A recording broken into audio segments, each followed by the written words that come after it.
తెలంగాణలో కవిత గారి ఈ మధ్య ఒక ఛానల్కి ఇంటర్వ్యూ ఇవ్వడం జరిగింది. అయితే ఆ ఇంటర్వ్యూలో భాగంగా జగన్మోహన్ రెడ్డి గురించి ఆమె స్పందిస్తూ, నిజంగా జగన్మోహన్ రెడ్డి లాంటి వ్యక్తులు రాజకీయాల్లో చాలా అరుదుగా ఉంటారు. జగన్మోహన్ రెడ్డి ఏదైతే ఆయన స్టైల్ ఏదైతే ఉందో, అధికారంలో ఉన్నప్పటికన్నా కూడా ప్రతిపక్షంలో ఉంటేనే ఒక ఉప్పెన్లాగా ఉంటాడు. సో కాబట్టి ఆయన స్టైలే వేరు, చాలా బాగుంటుంది అది ఇది అని ఆమె ప్రశంసిస్తూ మాట్లాడడం జరిగింది. సో కాబట్టి అంతటితో మొదలైంది రచ్చ. అంటే జగన్మోహన్ రెడ్డిని ఎలా పొగుడుతారు ఏంటి అది ఇది అని చెప్పేసి పెద్ద ఎత్తున కవిత గారి మీద ట్రోల్స్ మొదలయ్యాయి.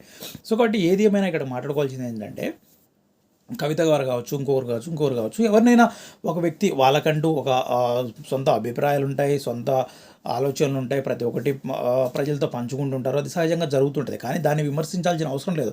ఒక వ్యక్తి జగన్మోహన్ రెడ్డి మంచోడు అని చెప్పినంత మాత్రాన జగన్మోహన్ రెడ్డి మంచోడు, అవతల వాళ్ళు చెడ్డోళ్ళని కాదు కదా. ఏదైతే ఆమె అనిపించిందో, ఆమె అభిప్రాయం ఏదైతే ఉందో ఆమె తెలిపింది. సో కాబట్టి దాంతో తప్పేముంది. జగన్మోహన్ రెడ్డి ఈరోజు అధికారంలో ఉన్నప్పటికన్నా కూడా ప్రతిపక్షంలోనే ఆయన పోరాటం చూస్తే చాలా బాగుంటుంది అది అంటూ ఇది మాట్లాడింది. సో కాబట్టి దాన్ని కాంట్రవర్సీ తీసుకొని దాన్ని అనవసరంగా అంత పెద్ద ఎత్తున ట్రోల్ చేయాల్సిన అవసరం అయితే లేదు. డెఫినెట్గా ఏదైనా కూడా ఆమెకు వాళ్ళ పార్టీకి వాళ్ళకు కొన్ని విధి విధానాలు ఉంటాయి. సో కాబట్టి దానికి సంబంధించి కూడా మాట్లాడి ఉండొచ్చు, ఏదైనా జరుగుతుండొచ్చు. కానీ దాన్ని పట్టుకొని రాజకీయ జగన్మోహన్ రెడ్డికి కేసీఆర్కు జగన్మోహన్ రెడ్డి మీద సత్సంబంధాలు చాలా పెద్ద ఎత్తున ఉన్నాయి, గతంలో ఎప్పటి నుంచో ఉన్నాయి.